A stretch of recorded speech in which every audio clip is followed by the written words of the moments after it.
ఓం శ్రీ మాత్రే నమః. Welcome to my channel. Arabia సముద్ర తీరంలో గల ప్రముఖ ప్రఖ్యాత శైవ క్షేత్రం.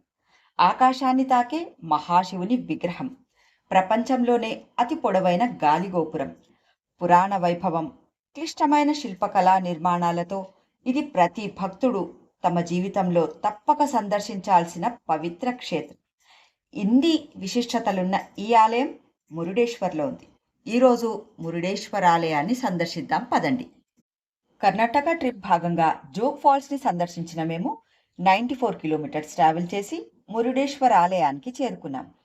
మురుడేశ్వర ఆలయానికి చేరడానికి హైదరాబాద్, విజయవాడ, చెన్నై, బెంగళూరు నుండి డైరెక్ట్ ట్రైన్స్ అవైలబుల్ అందుబాటులో ఉన్నాయి. ఈ ఆలయం నుంచి రైల్వే స్టేషన్ కేవలం 3 కిలోమీటర్స్ దూరంలో ఉంటుంది. మన తెలుగు రాష్ట్రాల నుంచి ఆర్టీసీ మరియు ప్రైవేట్ బస్సెస్ అవైలబుల్ ఉన్నాయండి. ఫ్లైట్ ద్వారా రావాలనుకునేవారు మంగళూరు ఇంటర్నేషనల్ ఎయిర్పోర్ట్కు విమానాలు మిగతా నగరాల నుండి అవైలబుల్ ఉన్నాయండి. అక్కడి నుండి ట్యాక్సీ లేదా బస్ ద్వారా 3-4 గంటల్లో మురుడేశ్వర్కు చేరుకోవచ్చు. ఉత్తర కన్నడ జిల్లాలోని కర్ణాటక అరేబియా సముద్ర తీరంలో కందుక పర్వతంపై నిర్మించబడింది ప్రముఖ శైవ క్షేత్రం మురుడేశ్వర దేవాలయం. రావణాసురుడు మహాశివుని ఆత్మలింగాన్ని లంకకు తీసుకువెళ్లే సమయంలో వినాయకుడు ఆ శివలింగాన్ని భూమిపై పెట్టిన తర్వాత ఆ శివలింగం అక్కడే స్థిరపడిపోయింది. రావణుడు ఎత్తలేకపోయాడు. అప్పుడు రావణుడు కోపంతో ఆత్మలింగంపై ఉన్న వస్త్రం, దారం విసిరిపారేశాడు. ఆ వస్త్రం పడిన ప్రదేశమే మురుడేశ్వర ఆలయంగా ప్రసిద్ధి చెందింది.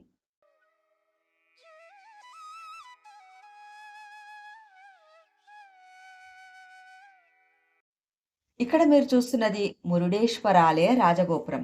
దీని ఎత్తు సుమారు 249 అడుగులు ఉంటుంది. ఇది మన భారతదేశంలోనే రెండవ అతి ఎత్తైన రాజగోపురం. ఈ గోపురం 208వ సంవత్సరంలో నిర్మించబడింది. 22 అంతస్తులు గల ఈ రాజగోపురానికి లిఫ్ట్ వసతి కూడా ఉంది.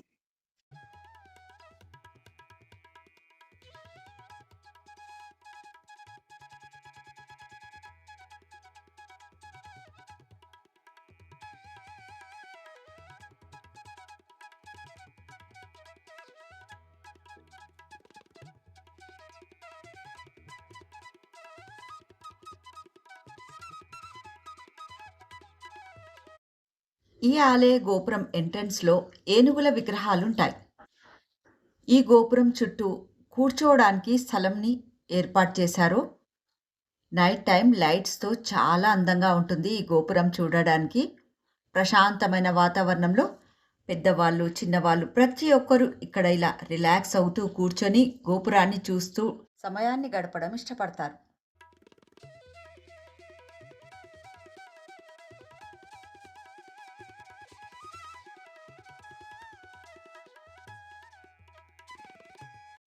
ఈ ఆలయ గోపురం ఎంట్రన్స్ పైన శివపరివార విగ్రహమూర్తులుంటాయి. స్వామివారిని, అమ్మవారిని దర్శించిన భక్తులు గోపురం లోపలికి ఎంటర్ అవుతారు. ఈ 22 అంతస్తులున్న ఈ రాజగోపురానికి రైట్లో లిఫ్ట్ ఉంటుంది. టికెట్ తీసుకొని లిఫ్ట్లో పైకి ఎక్కాల్సి ఉంటుంది.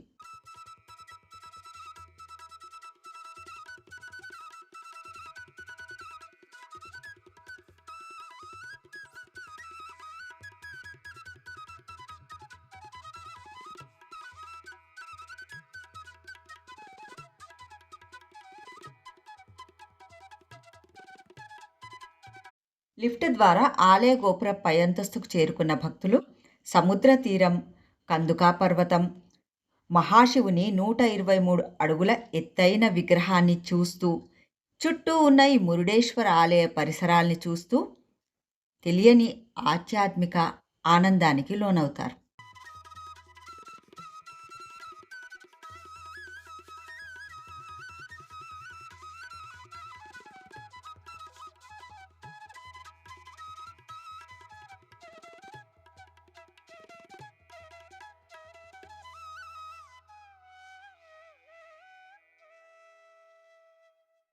మేము ఈ రాజగోపురం ఎక్కి పైనకి వచ్చేసరికి సన్సెట్ టైం రానే వచ్చింది. చుట్టూ సముద్రం, మధ్యలో ఆకాశాన్ని తాకే మహాశివుని ఎత్తైన విగ్రహం. అటువైపు సన్సెట్, మరోవైపు స్టెప్ బై స్టెప్ తీరాన్ని తాకుతున్న సముద్ర పలలు. ఎంతో ప్రశాంతమైన ఈ వాతావరణంలో మాకు తెలియకుండానే ఎంతో సమయాన్ని గడిపేశామిక్కడ. మీలో ఎవరైనా మురుడేశ్వర ఆలయానికి వచ్చినప్పుడు ఈ రాజగోపురం పైనుంచి చుట్టూ ఉన్న నేచర్‌ని తప్పక ఆస్వాదించండి. అస్సలు మిస్ అవ్వొద్దు.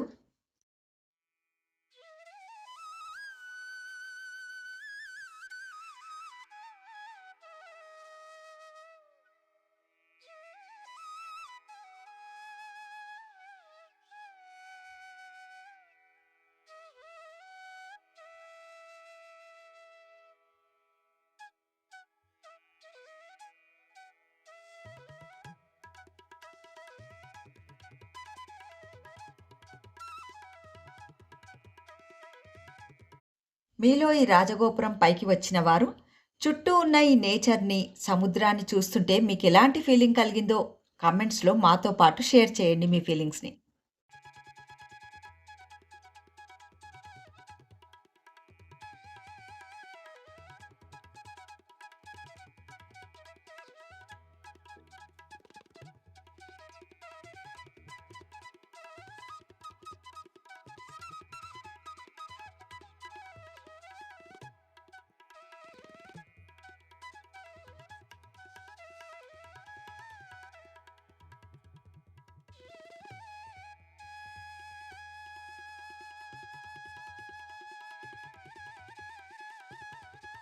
గోపురం లిఫ్ట్ దిగి ఆలయ ప్రాంగణంలోకి ఎంటర్ అవుతుండగానే మరో 2 విశాలమైన ఏనుగు విగ్రహాలు, వివిధ పురాణ దృశ్యాలతో కూడిన శిల్పాలను చూడవచ్చు.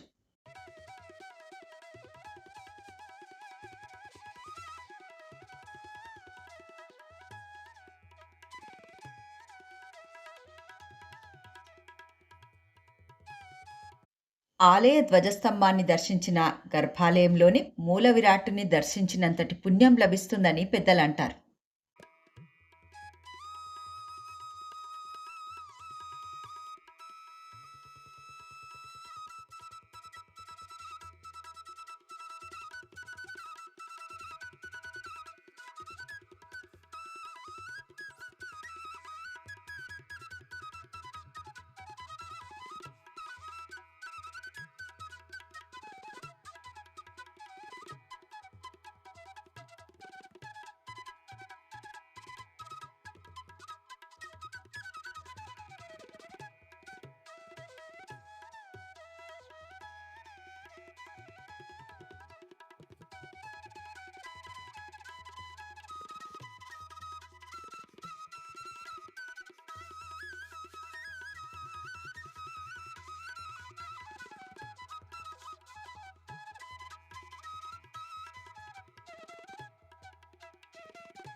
ఈ ఆలయ ప్రాంగణంలో ప్రధాన ఆలయంతో పాటు గణపతి, గౌరీదేవి, దత్తాత్రేయ స్వామి, సుబ్రహ్మణ్యేశ్వర స్వామి, ఆంజనేయ స్వామి వారి మందిరాలు ఉన్నాయి. నంది మండపం, ధ్వజస్తంభం, ధ్యాన మండపం వంటివి ఉన్నాయిక్కడ.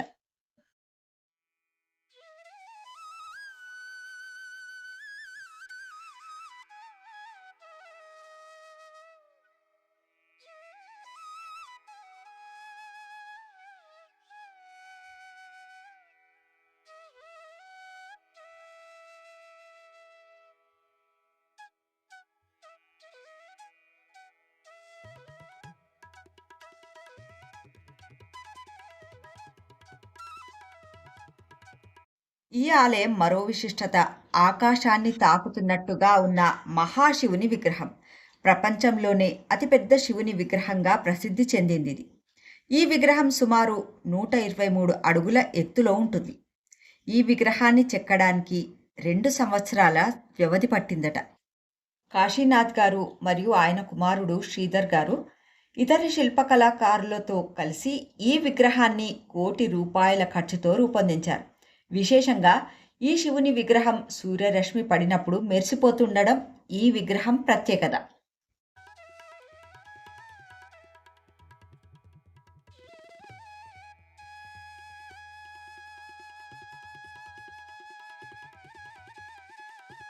మేము ఈ రాజగోపురాన్ని డే లైట్లో సందర్శించాము. ఇప్పుడు లైట్స్ వేస్తున్నప్పుడు చూడండి, స్వర్ణ కాంతులతో ఆలయ గర్భగుడి పైన గోపురం ఎలా మెరిసిపోతుందో. ఈ రాజగోపురం కూడా ఒక్కో lights different types of lights వేస్తున్న కొద్దీ ఎంత బాగా మెరిసిపోతుందండి. అవన్నీ చూడండి ఇప్పుడు నెక్స్ట్ వస్తున్నాయి. చేంజ్ అయితాయి కలర్స్.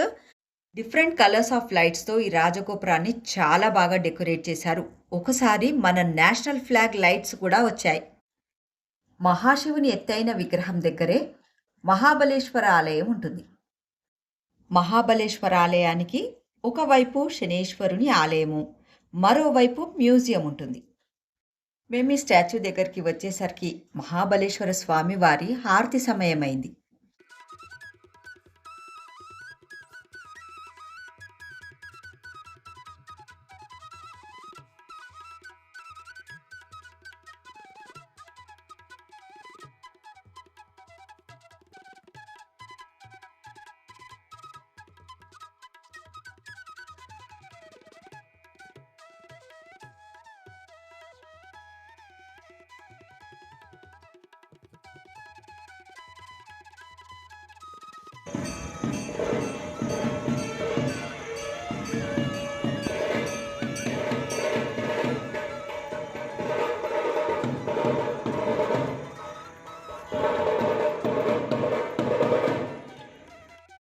మహాబలేశ్వర స్వామి మరియు విశాలమైన శివుని విగ్రహం ఎదురుగా ఎత్తైన నందీశ్వరుని విగ్రహమూర్తి ఉంటుంది.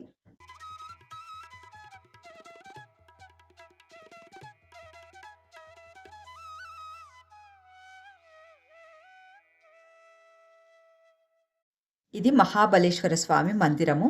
పక్కన క్లోజ్డ్ డోర్ ఉన్నది మ్యూజియం.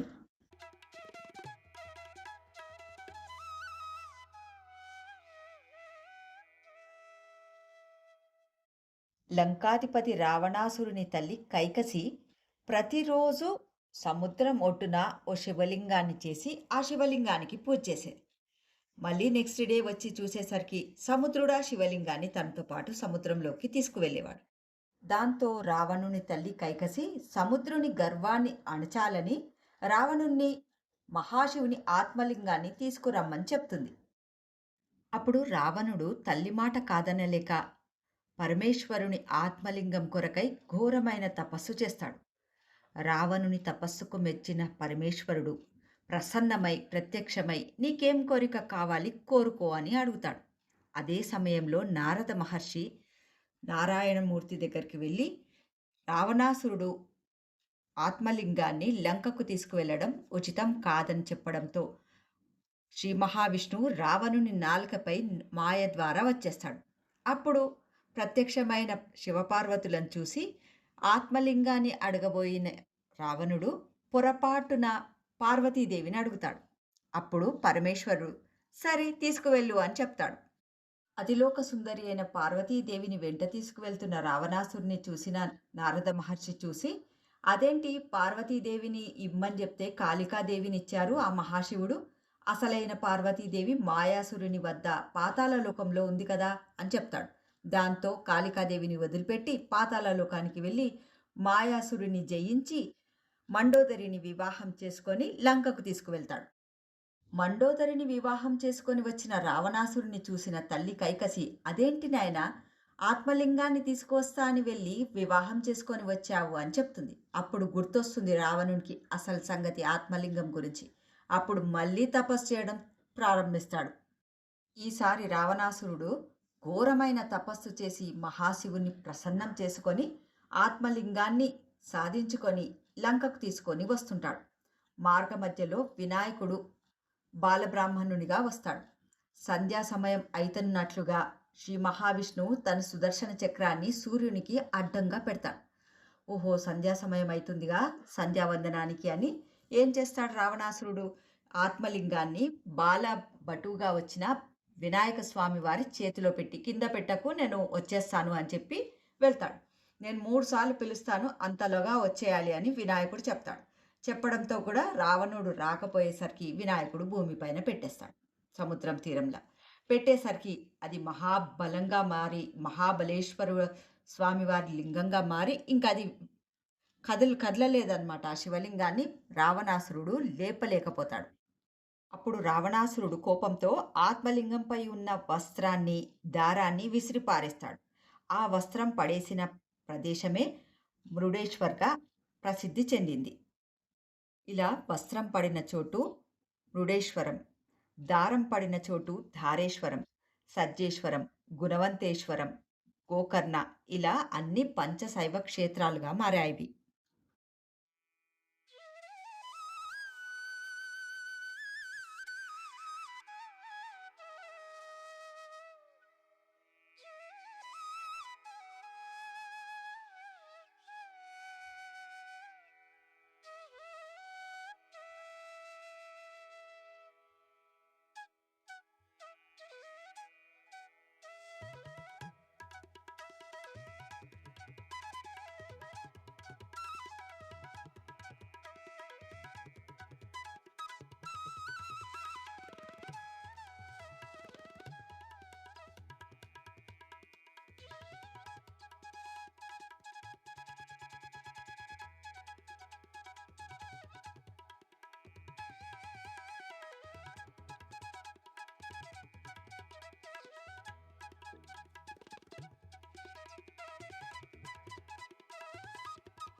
మురుడేశ్వర దేవాలయం ఆధునిక రూపం పొందటానికి ప్రధాన కారణం డాక్టర్ రామనాగప్ప శెట్టి గారు.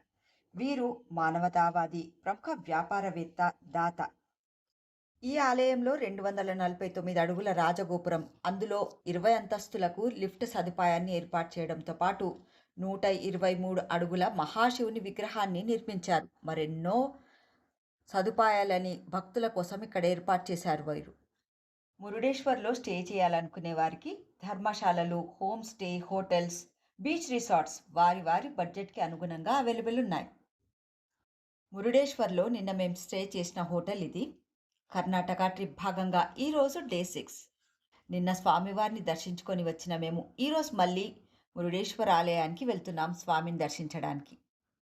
కర్ణాటక ట్రిప్ భాగంగా మేము ముందు గాన్గాపూర్కి వెళ్ళి స్వామివారిని దర్శించి అక్కడి నుంచి విజయపురాకి వెళ్ళి అక్కడి నుంచి కూడల సంగమేశ్వర స్వామివారిని దర్శించి కూడల సంగమేశ్వరం నుంచి ఐహోలే నుంచి పట్టడకల్కి వెళ్ళి అక్కడ కూడా ఆలయాల సమూహాన్ని సందర్శించి పట్టడకల్ నుంచి బాదామి నుంచి గోకర్ణ నుంచి జాక్ ఫాల్స్ నుంచి మురుడేశ్వర్కి వచ్చాం. ఇంకా నెక్స్ట్ ప్లేసెస్ పెడతాను వీడియోస్. నేను ఆ వీడియోస్ కూడా మీరందరు తప్పక చూస్తారని ఆశిస్తున్నాను. నిన్న నైట్ చూసాం కదా, లైట్స్తో చాలా బాగా అనిపించింది ఈ గోపురం. మళ్ళీ ఒకసారి చూడాలని ఇక్కడికైతే వచ్చేసాం. ఆర్ఎన్ శెట్టి గారు ఆలయ ప్రాంగణాన్ని విస్తరించి సముద్ర తీరంలో కందుక గుట్టపై అందమైన కాంప్లెక్స్గా నిర్మించారు. ఆలయం చుట్టూ ఉన్న ప్రదేశాల్లో అర్జునుడు గీతోపదేశం పొందుతున్న శిల్పాన్ని, రావణుడు వినాయకుని శిల్పాన్ని, భగీరథుడు గంగను భూమిపైకి తెచ్చిన ప్రతిమలు, సూర్యభగవానుని రథము, అలాగే 123 అడుగుల మహాశివుని విగ్రహమూర్తి. నిన్న నైట్ చూసాం ఇవన్నీ. నైట్ టైం లైట్స్తో డిఫరెంట్గా ఉంటుంది లొకేషన్, డే టైంలో డిఫరెంట్గా ఉంటుంది. ఇక్కడికి వచ్చేసరికి సన్సెట్ అవుతుండే. సన్సెట్ కన్నా సన్ రైజ్ టైంలో మహాశివుని విగ్రహం పైన సూర్యకాంతి పడుతున్నప్పుడు అది దగదగా మెరిసిపోతుంది. ఆ కాంతి చూడాలని ఇప్పుడు డే టైంలో వచ్చాము. మాతో పాటు మీరు కూడా ఈ సుందరమైన ప్రదేశాన్ని చూడండి.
మీకు ఈ కర్ణాటక ట్రిప్ ఐటనరీ కావాలంటే కమెంట్స్లో కర్ణాటక అని టైప్ చేయండి. ఈ వీడియో మీకు నచ్చినట్లయితే లైక్ చేయండి, షేర్ చేయండి, నా ఛానల్ సబ్స్క్రైబ్ చేయండి. మరో డెస్టినేషన్తో నా నెక్స్ట్ వీడియో పెడతాను. ఆ వీడియో కూడా మీరందరూ తప్పక చూస్తారని ఆశిస్తున్నాను. ఈ వీడియో చూస్తున్న మీ అందరిపై ఆ మహాశివుని ఆశీర్వాదం ఎల్లప్పుడూ ఉండాలని మనస్ఫూర్తిగా కోరుకుంటున్నాను. Thanks for watching.